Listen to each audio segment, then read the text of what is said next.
สบายดีพี่น้องเมืองไทยสบายดียินดีต้อนรับพี่น้องเข้าสู่ซองบุญมานีบ่าวเราเนี่ยมาทุกคนเนาะไล่คนไล่ทานที่บ่เห็นบ่าวบุญมานีในช่วงนี้นะทุกคนเนาะแล้วก็บ่าวบุญนี้ก็ได้อบรมกับพี่น้องหลายๆมือแล้วเนาะเนื่องจากว่าบ่าวบุญมานีได้ไปซอยเวียกที่วังเวียงนะเสื่อยปลูกยางพี่ชายนะยางพารา ก็คิดถึงทุกคนคิดฮอดทุกคนหลายเนาะบ่ได้เห็นพี่น้องหลายมื้อ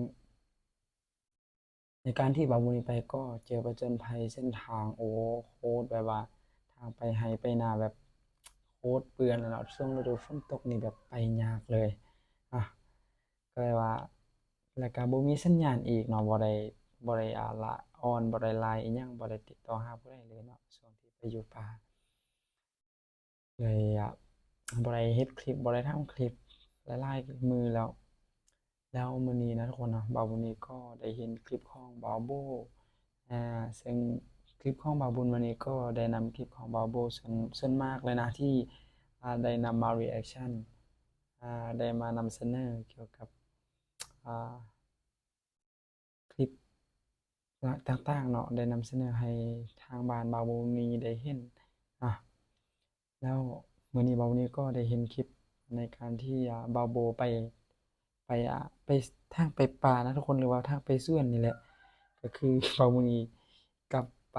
บ้านตัวเองก็แบบเส้นทางไปป่าก็เป็นแบบหนึ่งแล้วบาโบก็เป็นแบบหนึ่งก็เลยว่านำคลิปนี้มารีแอกชันนะทุกคนเนาะก่อนที่จะไปเบิ่งคลิปอย่าลืมกดไลค์กด Subscribe กดกระดิ่งเพื่อเป็นกำลังใจให้บาบุญวันนี้และผู้ใดที่อยากสนับสนุนบาบุญนี้ก็สามารถที่จะกดซุปเปอร์แต้งหรือว่า ทักหาทางส่วนตัวก็ได้เนาะทางเฟซไลน์ก็พิมพ์คำว่าบุญมานีเป็นภาษาอ่าอังกฤษหรือว่าอยากติดต่อหาทาง Facebook ก็บุญมานีแก้วบุญทองนะทุกคนนะโอเคก่อนที่จะไปเบิ่งคลิปก็อย่าลืมกดติดตามของช่องของบาโบเนาะหรือว่าอยากเบิ่งคลิปเต็มก็สามารถที่จะเบิ่งคลิปของบาโบนะทุกคนนะโอเคมาเบิ่งคลิปนะครับแล้วกันเนาะเดี๋ยวบาโบนี้ขอเปิดคลิป ทุกคนเนาะอันนี้ก็จะเป็นฝนฟอยนิดหนึ่งเนาะช่วงที่บาวโบได้ไปสำรวจหรือว่าน่าจะไปงานของเพิ่นนี่แหละทุกคนเนาะอ่าเห็นว่าทุกคนเนาะเส้นทางก็เป็นป่าแบบนี้นะทุกคนเนาะมีห้องก็จะเป็นห้องน้ำนะทุกคนเนาะก็จะเป็นป่านะทุกคนเนาะอันนี้เป็นป่าเลยแล้วก็เส้นทางให้มาทุกคนปูคอนกรีตนี่แหละทุกคนเนาะมันใต้ทางผ่านบาวบุญมานี่เลยบาวบุญนี่เลยไปให้ไปช่วยมันขึ้นภูลงห้วยนะทุกคนเนาะ แต่ว่านี้บาโวแบบไปนี้ก็เป็นเส้นทางที่แบบว่าปูคอนกรีตปูยางอะบาโวนี้ก็อยากตั้งคำถามมาถามมันพี่น้องเมืองไทยเนาะว่าอันทุกๆเส้นทางไปนาไปส่วนของพี่น้องเมืองไทยน่าจะเป็นแบบนี้บดหรือบ่ทุกคนเนาะบาโวนี้ก็บ่แน่ใจเนาะแล้วก็ตั้งคำถามมาถามเนาะถ้าว่าเป็นแบบนี้หมดก็แบบโอ้สุดยอดเลยเนาะทุกคนเนาะเพราะว่าเป็นเส้นทางที่แบบว่าดีแฮงนะทุกคนนะบ่ทุกคนเนาะอืม เนี่ยขี่รถไปก็จะเห็น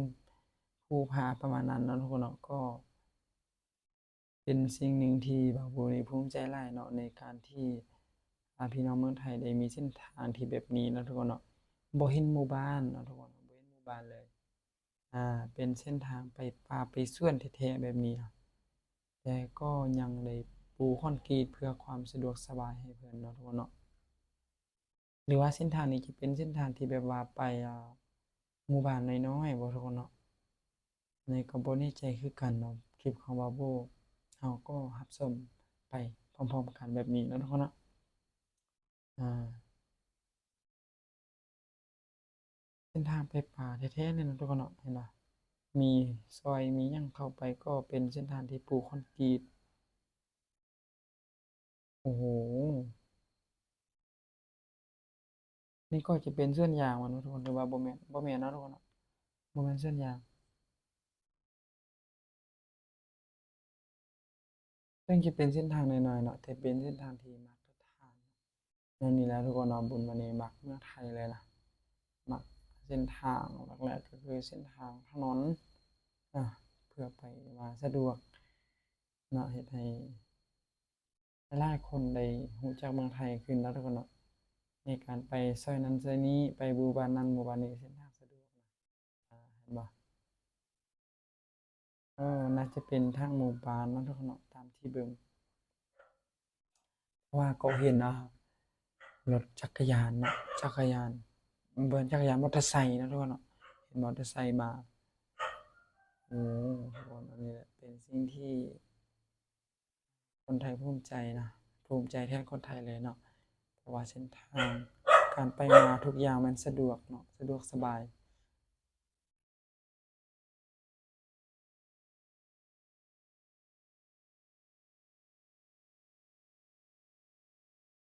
โอ้เส้นทางเนาะอยากจะบอกเลยเนาะบาโบเป็นผู้หนึ่งที่แบบว่าเหมือนกับคนไทยแล้วทุกคนเนาะทุกเส้นทางทุกมุมทุกแจของคนไทยแม่นบาโบได้ไปหมดเลยเนาะทุกคนเนาะนี่เนาะบาโบนะสุดยอดเลยบาโบเนาะ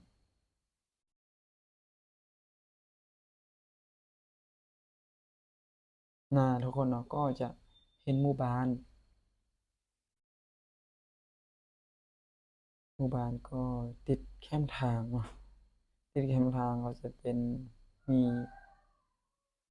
น่าจะเป็นทานค่ายเครื่องบ่ทุกคนเนาะโอ้แบบนี้นะทุกคนเนาะเมืองไทยทุกคนอันนี้ก็จะเป็นบอลที่จะมันขาดมันทุกคนเนาะแต่ว่านะก็น่าจะซ่อมแปลงอยู่เนาะทุกคนเนาะเมืองไทยเฮาเพื่อบ่ให้เส้นทางมันเปื้อนเปื้อนหรือว่าเส้นทางบ่สะดวกเนาะเพิ่นก็จะปรับให้มันสะดวกให้กับพี่น้องเมืองไทยนะทุกคนเนาะอ่าขี่รถไปเส้นทางก็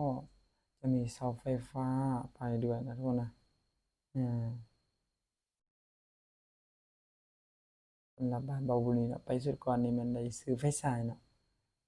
ไฟฉายบ่ฮู้ว่าพี่น้องเมืองไทยเอิ้นอะไรไฟฉายก็ไฟป่านะทุกคนนะเพราะว่าบ่มีไฟฟ้า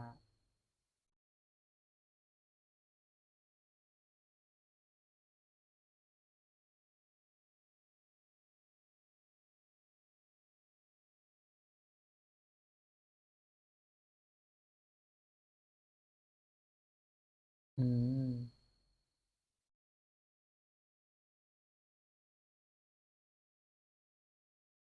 ส่วนน้อยจะเห็นบ้านคนเนาะทุกคนเนาะเฮ็ดนี่นะบ่ฮู้ว่ามันเฮ็ดได้นะทุกคนเนาะที่เบาโบไปอ่าอยู่จังหวัดใดเนี่ยทุกคนเนาะเบาโบก็ได้ฟังอยู่โอ้มีพระด้วยนะทุกคนนะ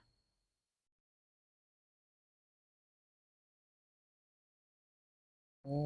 เส้นทางไปป่าแม่นสุดยอดเลยนะทุกคนเนาะ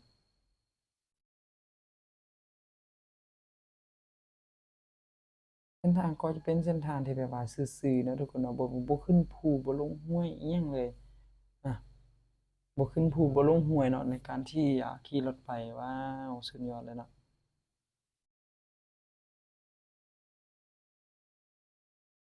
โอ้โฮ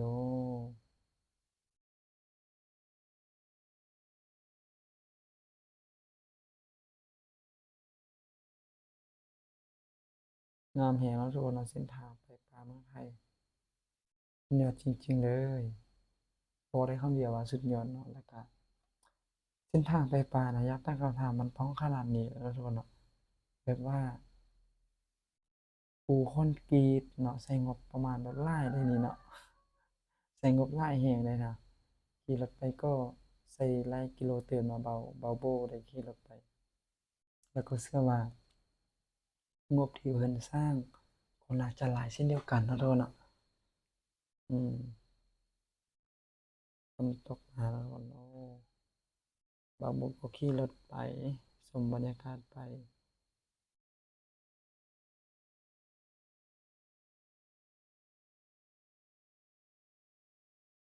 อือฮึ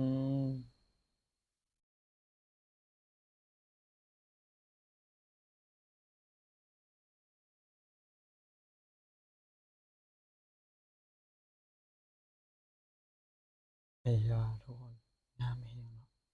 เส้นทางแบบบ่มีขึ้นภูเลยนะทุกคนเนาะบ่มีขึ้นภูบ่มีขึ้นโนนเลยนะทุกคนเนาะขี่ไปเรียบซื่อๆเลยเนาะ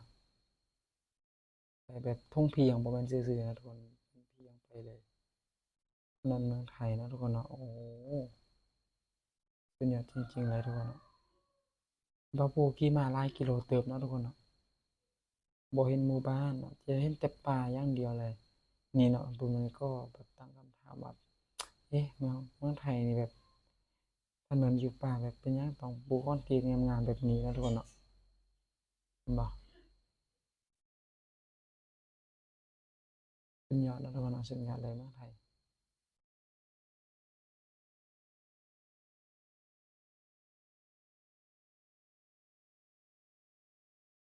อืคอนกรีตเนาะทุกคนเนาะคอนกรีตหมดเลยในการที่เส้นทางนี้นะทุกคนเนาะจะเป็นคอนกรีตจะเป็นแบบทางมาตรฐานดีนะทุกคนเนาะว้าวถึงกับอึ้งแล้วทุกคนถึงกับอึ้งเมื่อแบบบ้านเราได้เห็นถนนเมืองไทยแบบเป็นป่าแบบนี้ยังเป็นถนนที่ว่าดีนะทุกคนเนาะเป็นถนนที่แบบปูคอนกรีตอหยังเลยอันนี้นะทุกคนเนาะการทำมาค้าขายในการที่ไปมาหาสู่กันมันก็แบบสะดวกสบายเนาะเพราะว่าเส้นทางมันดีแฮงนะทุกคนเนาะโอ้อยากไปหาบาโบเนาะทุกคนเนาะกับเศร้าบอนด้วยนะทุกคนนะแล้วก็เศร้าเซอูด้วยนะอยากไปแบบร่วมกันแบบนี้ทุกคนเนาะที่ใดที่เราบ่เคยไปบ่เคยเห็นแบบอยากมาแบบนี้เนาะมาเที่ยวแบบนี้เบิ่ง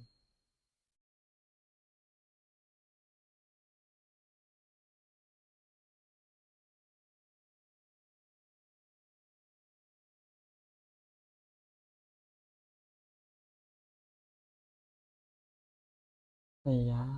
ถนนไปป่าถนนไปป่าเมืองไทยนี่เป็นอย่างนี้นะทุกคนเนาะ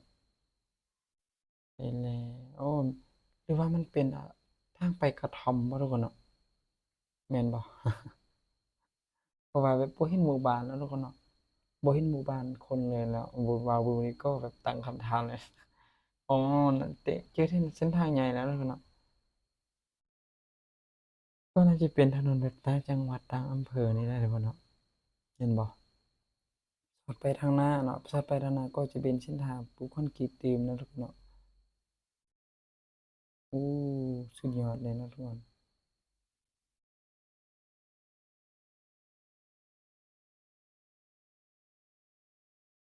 นี่น่าจะเป็นถนนเส้นทางหลวงเนาะทุกคนเนาะที่เบาโบไปมาเจอเส้นทางหลวงแล้ว อ่าทุกคนเนาะเส้นทางหลวงก็จะแห้งงามแล้วทุกคนเนาะมีเสาไฟฟ้าเนาะทางสองฝั่งก็เส้นทางก็จะสีแหงเนาะโอ้โยทุกคนเนาะอันนี้แหละนะทุกคนเส้นทางเมืองไทยถนนเมืองไทยเนาะทุกๆเส้นทางทุกๆมุมทุกๆแยกนั้นสร้างมาแบบงามแหงแล้วทุกคนเนาะคักทุกคนนี่เนาะทุกคนเนาะคลิปของบาโบก็จะประมาณนี้เนาะที่บาโบได้ ถ่ายเมืองไทยถนนเมืองไทยไปทุกๆช่องทางโดยไปทุกๆเส้นทางเนาะที่บ่าวบัวไปบ่าวบุญก็ได้ติดตามเพิ่นตลอดก็ได้เบิ่งคลิปของเพิ่นตลอดเนาะและได้นำคลิปของเพิ่นมา reaction มานำเสนออย่างนี้เนาะทุกคนเนาะเพื่อให้บ้านของตัวเองทางบ้านของตัวเองได้เห็นว่าเมืองไทยแบบว่างามนะทุกคนเนาะ อันนี้ทุกคนเนาะก็เชื่อว่ามือหนึ่งเบาบุญต้องได้ไปไทยได้ไปเที่ยวเมืองไทยให้ได้นะทุกคนเนาะขอบใจทุกคนที่ติดตามเบาบุญวันนี้ขอบใจหลายๆที่ Subscribe ขอบใจที่บอกคำโฆษณาขอบใจที่คอมเมนต์ขอให้ทุกคนมีสุขภาพแข็งแรงและประสบผลสำเร็จในหน้าที่การงานสวัสดีครับบ๊ายบาย